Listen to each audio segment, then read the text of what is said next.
غفلت جفوني عن السهو،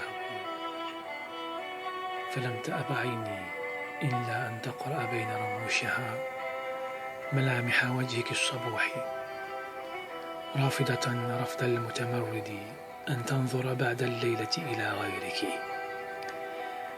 فأرسلت العين المتمردة آلاف الرسائل والمنشورات إلى كل جهاز من جسمي، معلنة لهم رفض كل بنت حواء دونك.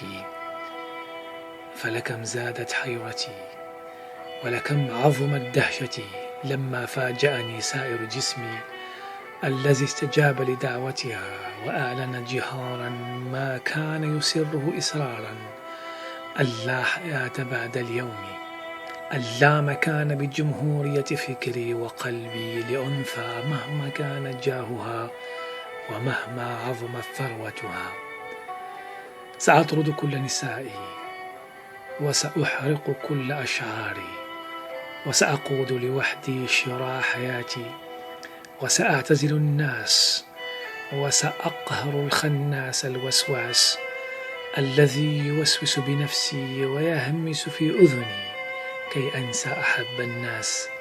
ولن أعيش إلا على ذكراك، أنت التي لم أفهم إلى حد الآن كيف طرد طيفك أجسام الحسناوات بداخلي وتربع ولو لهنيهات على عرش مملكتي.